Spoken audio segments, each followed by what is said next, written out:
जय हिंद साथियों, आप देख रहे हैं नवल स्टडी सेंटर। आज के इस वीडियो में हम आपके लिए लेके आए हैं सोशल साइंस के वीवीआई ऑब्जेक्टिव क्वेश्चन। ये परीक्षा के दृष्टिकोण से बनाया गया वीडियो है। इस वीडियो को अंत तक देखिएगा, आपको यहाँ से कुछ ना कुछ प्रश्न आपके बोर्ड परीक्षा में देखने को मिलेंगे। मैं ये नहीं कह सकता कि 100% मिलेंगे, लेकिन कम से कम 2-3 क्वेश्चन तो मिल ही जाएंगे। साथियों, इससे पहले हमने सोशल साइंस के 3 वीडियो और बनाया है। यदि आप उसे देखना चाहते हैं तो लिंक डिस्क्रिप्शन में है, वहां जाके आप देख सकते हैं। तो साथियों, चलिए हम अपने प्रश्न को देखते हैं। हमारा प्रश्न है, गांधी जी ने साबरमती आश्रम की स्थापना कब की थी? तो साथियों, आपको मालूम है कि गांधी जी दक्षिण अफ्रीका से 1915 में लौटे थे। 1916 में उन्होंने साबरमती आश्रम की स्थापना की और 1917 में चंपारण जो किसान आंदोलन था वो किए थे। ठीक है साथियों, तो ये 3 प्रश्न आपके लिए थे। अगला प्रश्न आपका है, गांधी जी ने दांडी यात्रा किस तिथि को आरंभ की? ऑप्शन आपके सामने है, 12 जनवरी 1930, 12 फरवरी 1930, 12 मार्च 1930, 12 अप्रैल 1930। तो साथियों, इसका सही आंसर जो है आपका 12 मार्च 1930 है। 12 मार्च 1930 को गांधी जी द्वारा दांडी यात्रा शुरू की गई थी। अगला प्रश्न आपका है, गांधी जी ने सत्याग्रह का पहला प्रयोग कहाँ किया? ऑप्शन है भारत में, ऑप्शन बी दक्षिण Africa, option C England, option D पुर्तगाल। साथियों, सही आंसर जो इसका है दक्षिण अफ्रीका। दक्षिण अफ्रीका ही गए थे, उसके बाद वहीं उन्होंने सत्याग्रह का पहला प्रयोग किया था। अगला प्रश्न आपका है, गांधी जी ने किस पत्रिका का संपादन किया? ऑप्शन है केसरी, मराठी, यंग इंडिया, बंगाली। तो साथियों, ऑप्शन सी जो आपका है यंग इंडिया, ये सही आंसर है। यंग इंडिया का संपादन किन्होंने किया था? गांधी जी ने। ठीक है साथियों, अगला प्रश्न आपका है, महात्मा गांधी दक्षिण अफ्रीका से भारत कब वापस आए? पीछे मैंने आपको बता दिया है कि गांधी जी 1915 में दक्षिण अफ्रीका से भारत आए थे। तो ऑप्शन सी आपका राइट आंसर है। अगला प्रश्न है, गांधी जी के राजनीतिक गुरु थे, गांधी जी जो थे उनके राजनीतिक गुरु कौन थे? तो बाल गंगाधर तिलक, गोपाल कृष्ण गोखले, लाला लाजपत राय, सुरेंद्र बनर्जी। साथियों, इसका सही आंसर है गोपाल कृष्ण गोखले, जो कि ऑप्शन बी में है। ठीक है, अगले प्रश्न को हम देखते हैं, महात्मा गांधी ने नमक कानून किस दिन भंग किया? आपसे पूछा जा रहा है कि नमक कानून को गांधी जी ने कब तोड़ा?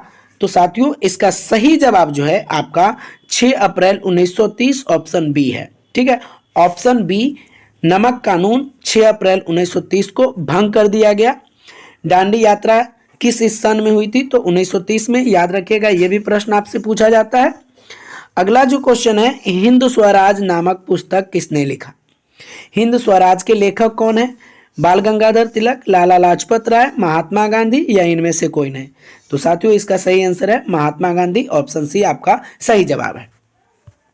नमा प्रश्न है, चौरी चौरा कांड के बाद महात्मा गांधी ने किस आंदोलन को वापस ले लिया?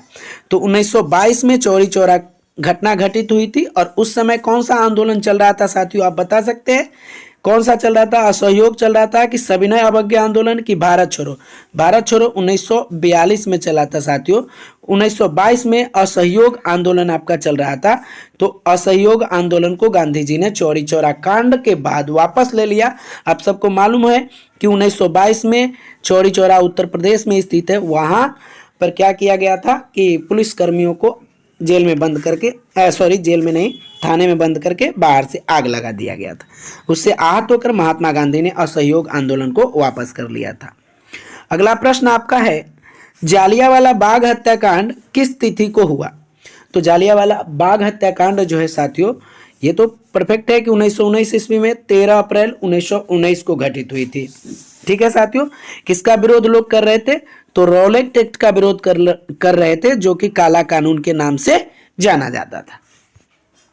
अगला क्वेश्चन आपका है, साइमन कमीशन भारत में किस वर्ष आया? साइमन कमीशन 1918 में आया, 1919 में, 1928 में, या इनमें से कोई नहीं? तो साथियों, साइमन कमीशन भारत में 1928 को आया था। ठीक है, अगला जो आपका क्वेश्चन है, रॉलेट कानून किस वर्ष पारित हुआ? ये काला कानून या रॉलेट कानून जो है साथियों 1919 में पारित हुआ। इसी के विरोध में प्रदर्शन करते हुए जालियांवाला बाग में लोग एकत्रित हुए थे, वहीं पर गोली चला दी गई और उसी कांड को जालियांवाला बाग हत्याकांड के नाम से जाना जाता है। तो दोनों एक दूसरे को कोरिलेट करता है। अगला क्वेश्चन आपका है, साइमन कमीशन के अध्यक्ष कौन थे? सर जॉन साइमन या लॉर्ड माउंटबेटन या श्रीमती एनी बेसेंट या इनमें से कोई नहीं। तो साथियों इसका राइट आंसर जो है ऑप्शन ए है सर जॉन साइमन। अगला प्रश्न आपका है, स्वराज दल की स्थापना कब हुई थी?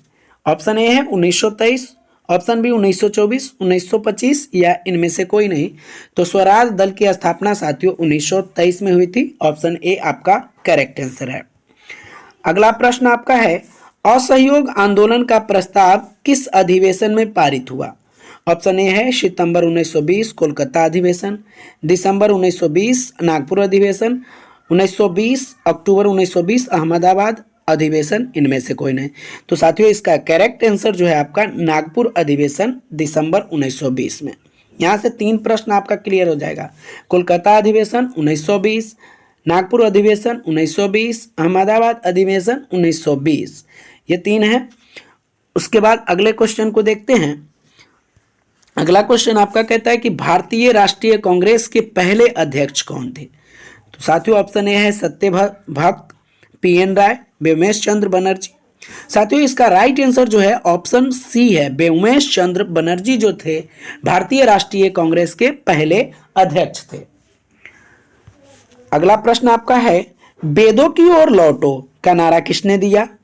ऑप्शन ए है दयानंद सरस्वती, राजा राम मोहन राय, व्योमेश चंद्र बनर्जी, इनमें से कोई नहीं। तो साथियों वेदों की ओर लौट चले का नारा जो दिए थे वो दयानंद सरस्वती दिए थे। ऑप्शन ए आपका राइट आंसर है। अगला प्रश्न है, बारदोली सत्याग्रह किसके नेतृत्व में हुआ था? तो बारदोली सत्याग्रह किसके नेतृत्व में हुआ था साथियों? वल्लभ भाई पटेल।